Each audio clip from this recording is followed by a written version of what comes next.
That was loud. All right. Hello. Welcome. This is our third now Unstoppable Women series. And again, we do have current Girl Scouts interviewing a previous Girl Scout and a trailblazer in our community. We're very excited to talk to Michelle Krummen today. And our Girl Scouts that are doing the interview are Anna and Maria Mullis. Girls, can you go ahead and introduce yourselves for us? Yes. Okay, you can go first. My name is Maria Delaney Mullis, and I go to school at Twin Hawthorne Middle School, and I am 11 years old. Oh, also in 6th grade. I'm Anna Mullis, and I go to Twin Apple as well. I'm in 7th grade, and I'm 12 years old, and I'm a cadet. Awesome. Well, thank you all so much. And I'll go ahead and ask the first question, then let the girls take over from there. So, Miss Krummen, do you mind telling us a little bit about yourself? Yes. So I am, I also like to start with personal. I've been married to my best friend for 26 years, and I'm a proud mother of twin daughters, Christine and Sharon, who graduated amidst a remote COVID environment from college this year. So they know firsthand what it feels like to have to be living in a remote environment. I'm actually a 1-year cancer warrior. In fact, my hair is still growing. Thank you.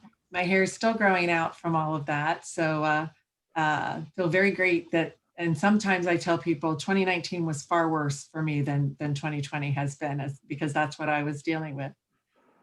I spent the majority of my career actually at Macy's in a variety of different roles. I first started in the business and then got into more of the HR talent roles, like in leadership development, that sort of thing. I like to say I grew up at Macy's because I did spend so much of my time there. And then now I'm heading up talent development at 8451. And in my spare time, love to travel, love to bike, love to hike, and anything related to boating on the water, anything like that. Okay. You want to ask it?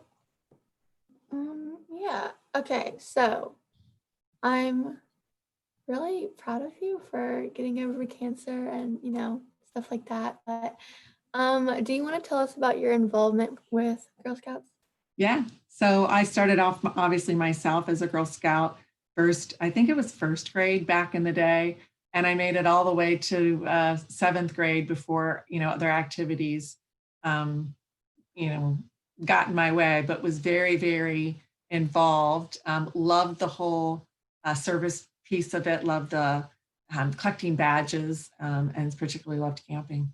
Excuse me. Then I was a Girl Scout leader for my daughters, starting in kindergarten, again, all the way up until 7th grade. That was a difference when I was a Girl Scout, is that you actually, as you moved from Brownie to Girl Scout to cadet, you actually moved leaders.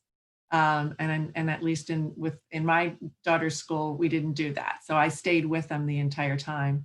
And then I was on the board of the Girl Scouts of Western Ohio for 1 term most recently. And I really appreciated the ability to be able to give back. All right. That sounds like really cool. Yeah, I love doing the service. We did something at a nursing home, and we made like dog treats for a local shelter. And I just like doing, stuff Enjoying it. Yeah. Well, you can enjoy it. Okay. So, what is something you learned from Girl Scouts that you can carry with you today? I think probably the biggest thing was the camaraderie with the girls. Like, I truly enjoyed the whole concept of girls helping girls, whether it was on a project or service project or a badge, or even cleaning latrines at camp. Like, there was just something about the girls helping girls. And I think what I like the most about it is that I might have been good at something and someone else wasn't. And so I helped bring that individual along and train them or uplifted them or whatever. And then maybe there's something I wasn't good at and they did.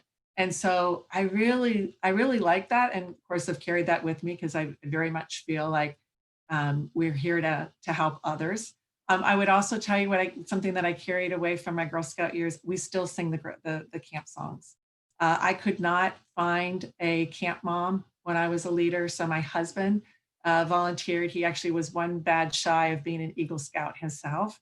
And so he went away to, what is that called? Camp, a weekend with 25 adult women, and became my official camp dad.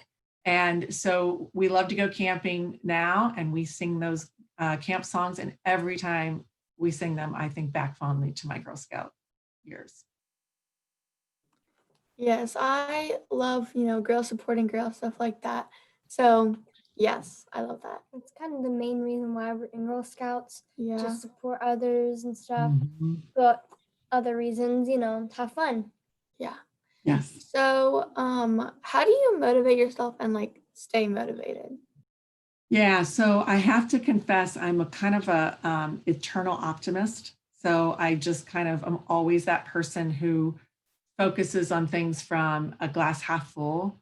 So it takes a lot for me to get down, but I do.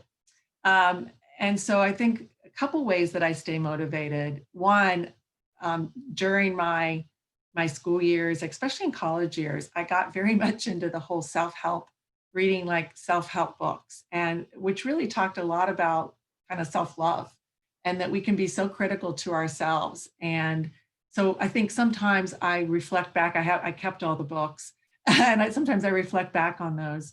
And then the other thing that I do that I get to thinking about, and I have Oprah to thank for this, is that I keep a gratitude journal. And I don't write in it every day, but I write everything from, I'm so thankful that, my daughter just had her 5th sinus surgery last Thursday. And I'm so thankful that she came through that okay, and that the doctors think they have found something to prevent her from having to have it again. 2, sometimes I write in there, I just had the best chai latte ever. And so it's the small things and the big things. And so sometimes I don't even go there to write in it. Sometimes I go there just to reflect, because it's like looking at it and seeing how grateful I may have had other days. Just it just brightens me up, and that's just one of the ways I stay motivated. I can definitely relate on the, taking yourself down sometimes, looking in the mirror and being like, oh, I don't look like these models and stuff like that. And definitely just keeping, being grateful for everything you have, because, I know I don't go through half the stuff that other people do. So Sometimes you just have to stay positive. Sometimes you're not, but you try to. So that diary probably helps to stay positive. Yes. What does being a lifelong learner mean to you, and what does that look like? I was so tickled when I saw that, because I realized, where did I put that they picked up on that? But it's actually, it's a tagline I use quite a bit. And what that means to me is that I believe that there's a certain amount of curiosity and reflection that we need to have throughout life to really be a lifelong learner. And what I mean by curious is I think you need to be curious about every interaction that you have with people. When you go and work on a new project, I mean, just the more that you can be curious and learn from each of those things, and even learn from your failures. I'm one of those persons that watches a movie. It drives my family crazy, but I'm watching a movie and something will come on the screen that's like, maybe it's a historical event, or maybe it's a new subject or a new topic or a new app or whatever. And I'm that person with my phone, and I go right into it and I start researching, because I want to know, first of all, are they portraying it in the right way? Or, is there anything else I can learn about it? That sort of thing. And so, I'm that person that does that. I'm also that person that asks a lot of questions. And I ask questions not simply to challenge or to ask a question, but to learn. And especially to learn to make sure, are we solving the right problem? Like, have we gotten to the root cause, or are we just solving a symptom? So I'm one of those persons that likes to ask questions to make sure. I play devil's advocate a lot, which is, putting yourself, looking at a problem, but looking at it from the way a different person would look at it. And so when you frame it differently, or you look at it from a different perspective, you may see things that you didn't. And then the whole reflective thing, I feel like you can't really learn unless you're stopping and taking a look over your shoulder every once in a while and saying, where did I come from and how did I get here? And I actually stole a term from the military. It's called after action review. And they do it in the military because things happen so fast that like they can't think in the moment. They have to just execute. And then they do this after action review. So I've taken that now. And every time I have a meeting, not always, but sometimes a meeting, sometimes a call, I'll do an after action review actually with this, probably with my husband. And what it is it's kind of like taking that opportunity to pause and say, what went well? What didn't go well? What can we do differently going forward? It's that easy. It's that simple. But it really does help you stay in that curious, reflective mode that I kind of feel is a hallmark of being a lifelong learner. I like that. I think personally that we're always learning new things, so even with watching movies, as you said, always looking stuff up. Not like you just stop learning. Yeah. Okay, so growing up, who was a mentor for you, and would you advise young women to get a mentor? Yeah, I think it's a great question. We need to do more mentoring, I think. And I had what I would call informal mentors. Mentoring was just really coming on the stage when I was, early in my career. And but I would say probably my first mentor, I actually call him a cheerleader, it was my father. And it's because he really believed that there was nothing that I couldn't do. And he truly said to me that the only person that's going to get in your way is yourself. And so that's the kind of encouragement that I had every day to explore. And he was actually the one I believe that got me on the path to being a lifelong learner, because he shared this, and I share it with anybody that I come in contact with because I love it. And it's that his favorite saying was, the only mistakes that you make in life are the ones you make twice. Everything else is just a learning opportunity. And so when you think about it that way, like when you think about the fact that, oh, I may go out and do something and I'm not going to fail. It's just going to be a learning opportunity. It opens you up to being able to take so many more risks. And especially from somebody who, I was kind of a perfectionist in my early years. And so it allowed me to break out of that perfectionist mode a little bit to say, go on, Michelle, and try it. I'll tell you the other mentors that I had, as I said, they were informal, were just strong women who cared about me, who cared about where I was headed, and gave me, great advice, sometimes solicited, sometimes unsolicited. But back to your question in terms of what advice do I give people today, is don't wait for, like, especially if you get into your first job or first company, don't wait for them to give you a mentor. And, if they don't have a formal mentoring, look at people that you are inspired by what they do and just reach out to them and say, wow, I really admire that you do this. Would you mind giving me some advice, if you don't like the word mentor, or mentoring me, or what have you? And then make sure it's time bound so that when someone gets asked to be a mentor, someone doesn't feel like, oh gosh, is this going to be forever? That instead you say, listen, I'm really interested in learning this. Can you spend the next 3 months, maybe once a week or once every other week? And then what that does is at the end of that 3 months, you can say to yourself, you both reevaluate it, because you might be thinking, this isn't quite what I thought. The other person might be thinking that. You may both be like hitting it off and want to continue. So just creating whatever that time bound is great. But I definitely encourage women to seek out other mentors. And then I'd be remiss not to also bring up something that we did at my previous company around what's called reverse mentoring. Has anybody ever heard reverse mentoring? And then what it is it's where you pair up. What we did was we paired up a high-level executive, somebody who sat at what we call C-suite, and an up-and-coming leader who needed to learn what it was like to present in front of the board or give presentations or how to think strategically about something. And what we do is we'd set it up and say, you both have something to learn from each other. Obviously, it's very clear what the younger executive needs to learn. But you, the older executive, first of all, there might have been a decade, 2 decades in age between the two of them. So one of them could just be, listen, the millennial population is a huge population. Use this individual to try to get into the heads of what they're like in terms of their shopping habits or what they want out of the workplace or that sort of thing. The best thing that came out of those reverse mentorings, though, is that the younger population can help those of us who are older with technology. And so I have learned so much from different apps or different ways of being efficient using technology in reverse mentoring situations. So what's cool about thinking about it, not just as one-way mentoring, but reverse, is that you both have something that you can contribute to the relationship.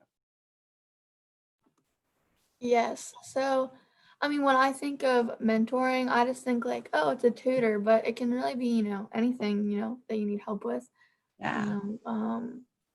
If you just want some motivation from somebody every day, that can be a mentor. But True. yeah. You're also, I think, we're a great example of mentors because we're helping the world and stuff, in my opinion. Mhm. All right. And actually, I should have brought that up. Probably my very first great mentors were my Girl Scout leaders, because I had some awesome Girl Scout leaders that really helped me develop into the person that I've become. Yeah. Okay. What do you do for relaxation and like mental health? So I am somebody that likes to walk. I'm not a runner, but I walk. Every day I need to walk. And a lot of people, do you like to walk? A lot of people like to listen to music or read a book, books on tape or whatever. It's my time to actually process. So I really like walking first thing in the morning because it helps me organize my thinking. I also use it, like if I'm struggling with a problem, if I go take a walk, first of all, it removes you from your situation, fresh air, that sort of thing. And it just all of a sudden the creative juices start flowing. So I love to walk. I also practice yoga and meditation. And I found that about 5 years ago. And I found it more from a stress relief perspective. But I'll tell you, the benefits of yoga are far reaching than just that. There's the whole flexibility and overall joint health. And surprisingly, I would never have thought this, it actually does build muscle because you're not just standing in those poses, you're actually activating, your body. So people say, I'm not good at yoga, I don't have the patience, or I'm not good at yoga or meditation. And what I say back to them is, it's why it's called a practice, because you might never be good at it, but as long as you're getting benefits from it, then it doesn't matter what spectrum you are. Like I said, I've been doing it for 5 years and I still consider myself a novice. Okay, that's really good. It's like something that you love. You just do it all the time and you keep doing it because it feels so good to you. Mm-hmm. And that really helps your mental health.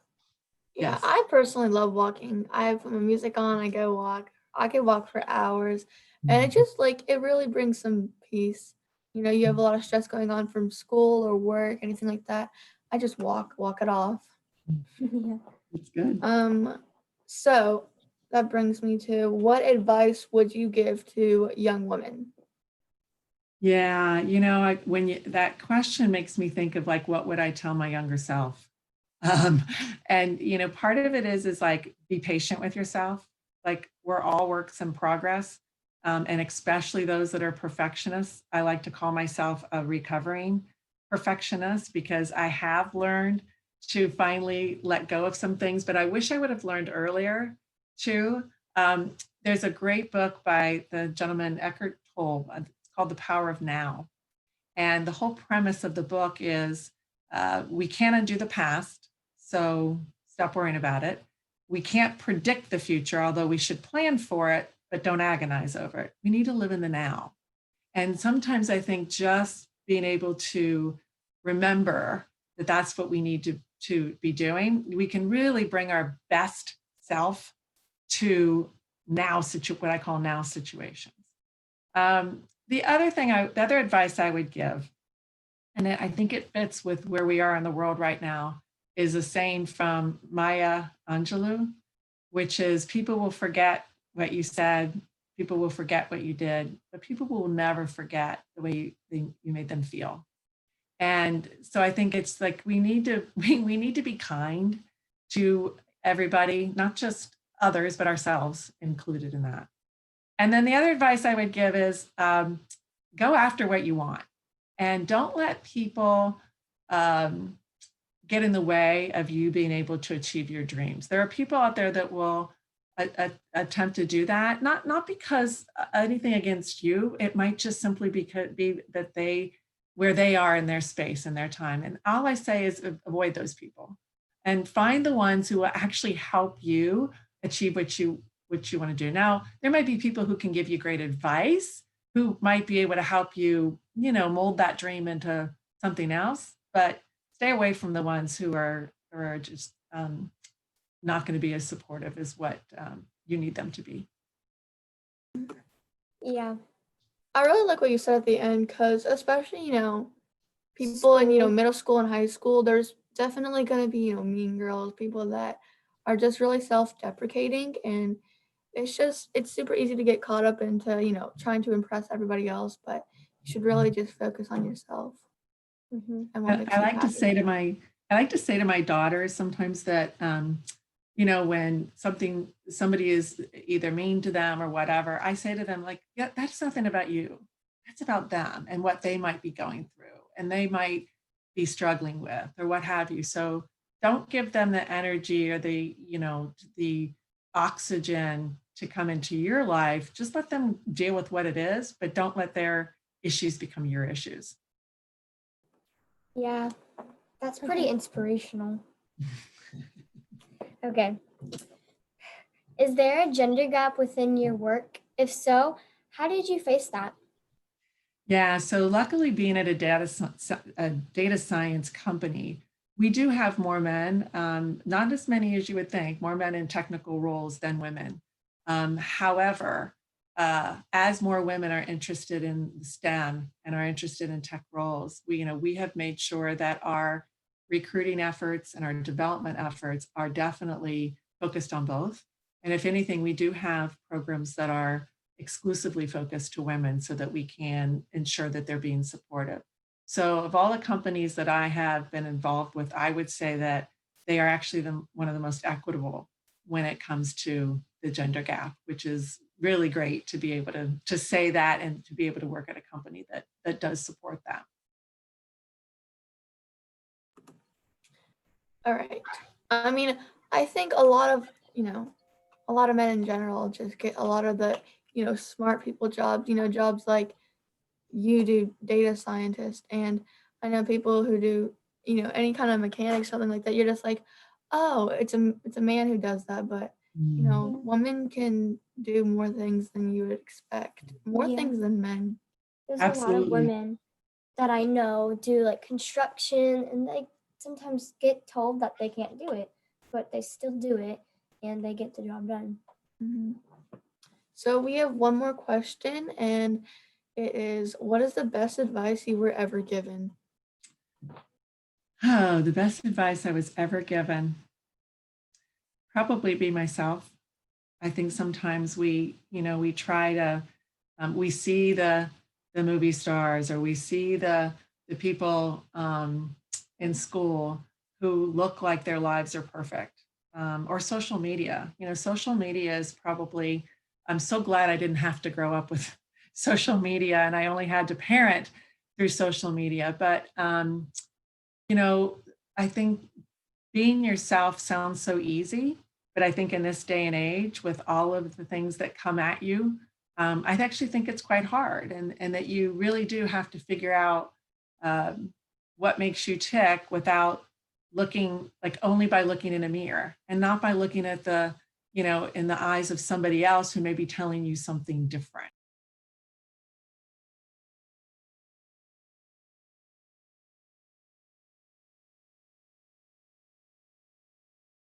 Like, what do I want to do in life?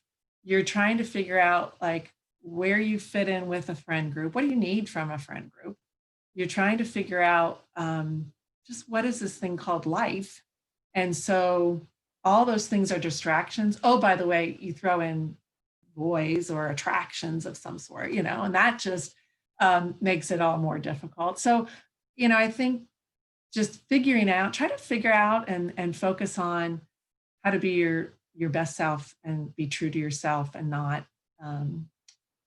put on any role just because others tell you to do that. I agree 100%.